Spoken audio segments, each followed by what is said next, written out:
Creeper असल में एक ऐसा खतरनाक मॉन्स्टर होता है जो हर 23 साल बाद 23 दिनों के लिए इंसानों को मारकर खाने के लिए आता है। मूवी स्टार्ट होते ही हमें यही बताया जाता है कि 23 सालों बाद एक मॉन्स्टर 23 दिनों के लिए दोबारा जाग गया है और आज 22वां दिन है। इसी दिन हम एक छोटे लड़के को देखते हैं जो कि अपने फादर के खेतों में स्ट्रॉ मैन लगा रहा होता है और तभी हम उसके फादर को देखते हैं जिसका नाम जैक होता है, जो उसे कह रहे होते हैं कि वो जल्दी से अपने काम को वाइंड अप कर ले। उनका एक डॉग भी होता है जो किसी को देखकर मुसलसल भौंक रहा था। वहीं पर उस छोटे बच्चे का बड़ा भाई भी होता है। अपने फादर के ऑर्डर के मुताबिक वो छोटा लड़का खेतों में स्ट्रॉ मैन ठीक से लगाने के लिए जाता है। वहीं पर उस लड़के को एक स्ट्रॉ मैन नजर आता है जो कि काफी बड़ा और अजीब लग रहा था और उसे वो बड़े गौर से देख रहा था। वो लड़का जब उस स्ट्रॉ मैन के थोड़ा करीब जाता है तब वो देखता है कि उसके पंजे मूव कर रहे हैं, जिसे देखकर वो काफी डर जाता है और फौरन वहाँ से अपने फादर और भाई की तरफ भागता है। और तभी वो स्ट्रॉ मैन अपनी जगह से उड़ जाता है और उस लड़के को फॉलो करने लगता है। असल में वो कोई स्ट्रॉ मैन नहीं होता बल्कि वो क्रीपर होता है जो कि अपने शिकार के लिए निकला था। वो लड़का चिल्लाते हुए अपने फादर और भाई को बुला रहा होता है। उसके चिल्लाने की आवाज सुनकर उसके फादर एक गन लेते हैं और उसका भाई दोनों खेतों की तरफ भागते हैं। खेतों में जाकर वो देखते हैं कि कोई अजीब सा क्रिएचर उसे लेकर भाग रहा है और वो बच्चा भी खुद को आजाद करने की कोशिश कर रहा है। लेकिन देखते ही देखते क्रीपर उस लड़के को लेकर आसमान की तरफ उड़ जाता है और उसके फादर और भाई देखते ही रह जाते हैं और कुछ भी नहीं कर पाते। नेक्स्ट डे हम एक स्कूल बस को देखते हैं जिसमें काफी ज्यादा स्टूडेंट्स बैठे हुए थे। उनमें हम एक लड़के को देखते हैं जिसका नाम स्कॉट होता है, जो सबसे लास्ट में बैठा होता है और वो किसी बात को लेकर अपसेट होता है। तभी अचानक से बस का एक टायर पंक्चर हो जाता है जिससे मैनेजमेंट को काफी परेशानी का सामना करना पड़ता है क्योंकि वो रोड सिटी और मेन रोड से काफी दूर था और सुनसान भी था। और मुसीबत की बात ये थी कि वहाँ पर सिग्नल्स नहीं आ रहे थे। ड्राइवर जब पंचर टायर को चेक करती है तब वो देखती है कि उसमें नुकीला तेज धार वाला हथियार घुसा हुआ है। इस हथियार का नाम शूरिकेन या थ्रोइंग स्टार होता है। उसी हथियार के ऊपर इन्हें एक इंसानी दांत भी मिलता है। बस में रेडियो पर एक न्यूज चल रही होती है जिसमें बताया जाता है कि एक चर्च में से तकरीबन 300 के करीब डेड बॉडीज के स्केलेटन्स मिले हैं और वो डेड बॉडी 200 सालों से ज्यादा पुरानी है। ये न्यूज सुनकर वो सब लोग काफी चौंक जाते हैं और डर भी जाते कि आखिर इतनी पुरानी डेड बॉडी। तभी वहाँ पर ड्राइवर आती है और वॉकी टॉकी की मदद से हेल्प मंगवाने की कोशिश करती है, लेकिन आगे से उसे कोई रिस्पांस नहीं मिलता। 3 स्टूडेंट्स कुछ दूरी पर स्मोक कर रही होती हैं और तभी वहाँ पर एक कोच आ जाता है जो उन्हें ऐसा करता देख लेता है और वो फौरन अपनी सिगरेट छुपा लेती हैं। अब क्योंकि कोच को पता था कि वो स्मोक कर रही है तब वो सिर्फ ये कहता है कि स्मोक से कैंसर हो जाता है और ये कहकर वो वहाँ से चला जाता है। इतनी ही देर में वो ड्राइवर वहाँ पर आती है और उनके साथ मिलकर स्मोक करने लगती है। कुछ देर बाद ड्राइवर डिसाइड करती है कि वो स्पेयर टायर्स को यूज करके अपने सफर पर आगे बढ़ेंगे और आहिस्ता आहिस्ता करके अपनी मंजिल तक पहुंच जाएंगे। तब सब लोग दोबारा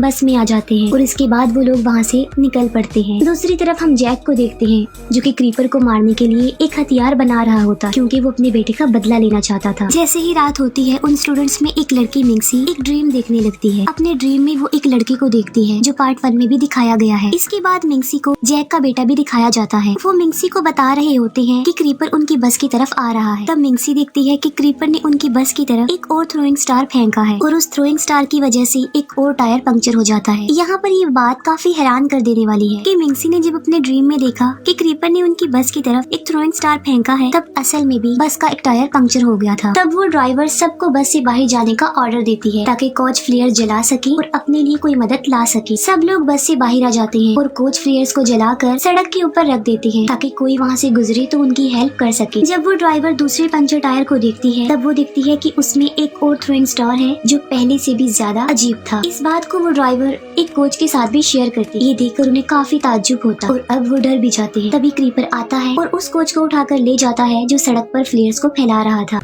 तब किसी को भी कोई समझ नहीं आती कि आखिर ये क्या हुआ। तब ड्राइवर और कोच सब स्टूडेंट्स को बस में जाने के लिए कहते हैं और सब के सब बस में चले जाते हैं। फिर क्रीपर दोबारा आता है और वो ड्राइवर को भी ले जाता है। उन स्टूडेंट्स में से एक लड़का ये देख लेता है और वो काफी डर जाता है और जब कोच उस लड़के से पूछता है तब वो बताता है कि कोई उड़ने वाला क्रिएचर ले गया। तब कोई भी उसकी बात पर बिलीव करने को तैयार नहीं था कि आखिर कोई कैसे किसी को उड़ाकर आसमान में ले जा सकता, जिस पर वो कहता है कि ये कोई अपने पास ही बनाई गई कहानी नहीं है बल्कि ये नजारा उसने अपनी आंखों से देखा। उसकी ये बात सुनकर उस बस में हलचल मच जाती है, लेकिन कोच सबको रिलैक्स करने की कोशिश करता है और तभी क्रीपर आकर उस कोच को भी पकड़ लेता है और उसे अपने साथ ले जाने लगता है। कुछ स्टूडेंट्स उसे बचाने की कोशिश करते हैं लेकिन नाकाम रहते हैं और क्रीपर उसे उड़ाकर ले जाता है। अपनी आंखों के सामने ही सब होता देखकर वो सब स्टूडेंट्स काफी ज्यादा डर जाते और बस को अंदर से लॉक कर लेते हैं। क्रीपर फिर से आ जाता है और वो बस के बाहर से उन सबको घूरने लगता है और वहाँ से चला जाता है। मिंगसी फिर से गिर जाती है और अब उसकी आईज बिल्कुल व्हाइट हो गई थी। मिंगसी फिर से एक एक ड्रीम देखती है जहाँ वो खेतों में एक स्ट्रॉ मैन को देखती है जो असल में क्रीपर था, और वहीं पर वो दोबारा से पार्ट 1 वाले लड़के को देखती है जो कि कुछ गुनगुना रहा होता। तब मिंगसी उससे पूछती है कि वो क्या कर रहा। तब वो कहता है कि 23 साल बाद 23 दिनों के लिए वो खाने के लिए जागता है। मिंगसी पूछती है कि वो क्या खाने के लिए जागता है। तब वो लड़का इस बात पर रिप्लाई करता है कि वो हम इंसानों को खाने के लिए जागता है। और तभी मिंगसी होश में आ जाती है और वो सबको अपने ख्वाब के बारे में बताती है कि उसने एक लड़के को देखा है जो ये बता रहा है कि क्रीपर उन सबको मारकर खा जाएगा। लेकिन कोई भी उसकी इस बात पर बिलीव करने को तैयार नहीं। लेकिन मिंगसी की मेंटल कैपेसिटी काफी अच्छी थी, क्योंकि जब भी मुसीबत यानी क्रीपर उनके आसपास होता तब उसे वो दोनों लड़के नजर आ जाते थे, जो कि इस बात का क्लू थे कि कोई ना कोई मुसीबत आने वाली। दूसरी तरफ जैक और उसका बेटा एक कार के पास पहुंचते हैं। वो देखते हैं कि उस कार की हालत काफी खराब। उसे देखकर वो समझ जाते हैं कि ये सारा किया धरा क्रीपर का। और वहीं पर वॉकी टॉकी की मदद से कोई हेल्प मांग रहा होता और वो उन्हीं स्टूडेंट्स में से एक लड़का था जो उन्हें पुलिस समझकर हेल्प मांग रहा था। वो कहता है कि वो ड्राउनिंग क्रिएचर हमें मार डाले और प्लीज हमें बचा लीजिए। ये सुनकर जैक और उसका बेटा बताई गई लोकेशन के लिए चल पड़ते हैं। दूसरी तरफ क्रीपर एक स्टूडेंट के सर को पकड़ लेता है और उसे अपने साथ ले जाने लगता है। लेकिन एक स्टूडेंट लड़की क्रीपर की आंख में एक रॉड घुसा देती है, जिससे क्रीपर उस लड़के को छोड़ देता है। क्रीपर अपने सर से उस रॉड को निकालता है और उस रॉड के साथ उसके सर का आधा हिस्सा भी निकल जाता, लेकिन वो फिर भी नहीं मरता और फिर वो आसमान की तरफ उड़ जाता है और फिर काफी जोर से वो बस के ऊपर आकर गिरता है। वो सोचते हैं कि शायद क्रीपर मर चुका है। बस की छत थोड़ी सी टूट चुकी थी, जिसमें से एक क्रीपर का एक विंग बस के अंदर आ रहा था। उनमें से एक स्टूडेंट क्रीपर की विंग का मजाक बनाने लगता है। तभी क्रीपर उस लड़के को पकड़ लेता है और उसका सर ही धड़ से अलग कर देता है। उन स्टूडेंट्स में से एक लड़की देखती है कि क्रीपर खुद ही अपना सर अलग कर रहा है और फेंक देता है और वो उसी स्टूडेंट के सर को अपना सर बना लेता है। और ऐसा करने के बाद वो उड़कर वहाँ से चला जाता। क्रीपर के वहाँ से जाते ही मौके का सही फायदा उठाकर वो सब अपने लिए सेफ प्लेस के लिए निकल पड़ते हैं और उन्हीं स्टूडेंट्स में से एक को क्रीपर अपने थ्रोइंग स्टार के जरिए मार देता है। इसके बाद वो अपने नाइफ से स्कॉट के हाथ पर मारता है, जिसकी वजह से स्कॉट एक ट्री में फंस जाता है और उसके बाकी फ्रेंड्स उसे छुड़ाने की कोशिश करते हैं। उसके फ्रेंड्स नाइफ को निकालने में कामयाब तो हो जाते हैं, लेकिन फिर भी क्रीपर स्कॉट को उठाकर अपने साथ ले जाता है और उसकी फ्रेंड चिल्लाती और देखती रह जाती। मिंगसी जो कि अपने ग्रुप से अलग हो चुकी थी और वो जैक और उसके बेटे को मिल जाती है और वो दोनों मिंगसी को लेकर बस की तरफ जाते हैं। फिर एक स्टूडेंट बस के अंदर आता है और वहाँ पर वो दो स्टूडेंट्स को देखता है जो कि पहले से ही वहाँ पर मौजूद थे। और वो स्टूडेंट आने वाले लड़के से पूछता है कि क्या क्रीपर तुम्हारे पीछे तो नहीं आया, जिस पर वो कहता है नहीं, और हमें कोई सेफ प्लेस नहीं मिली तो इसीलिए मैं वापस आ गया हूँ। तब क्रीपर वहाँ आकर जोर से उसके सर को प्रेस करता है, जिससे वो बेहोश हो जाता है। फिर मिंगसी, जैक और उसका बेटा उस जगह पर पहुँच जाते और जैक की खारपून से क्रीपर पर हमला करता है, जिससे क्रीपर जख्मी हो जाता है और फिर वो वहाँ से चला जाता है। फिर 3 स्टूडेंट्स को एक कार नजर आती है और वो उस कार में बैठकर वहाँ से भागने लगते हैं और फिर क्रीपर दोबारा आकर उन्हें फॉलो करने लगता है। वो स्टूडेंट जल्दी से कार की ब्रेक लगाता है और क्रीपर कार से टकरा जाता है। 2 लोग तो बच जाते हैं, लेकिन एक की टांग जख्मी हो जाती है और क्रीपर का भी एक विंग, हाथ और पाँव जख्मी हो जाते हैं। लेकिन वो उस लड़के को मारने की कोशिश करता है जो जख्मी था, ताकि वो अपने बॉडी पार्ट्स को दोबारा बना सके। लेकिन बिल्कुल ठीक वक्त पर जैक वहाँ आकर क्रीपर के सर पर अपने हारपून से हमला कर देता है और क्रीपर काफी दूर जाकर गिरता है।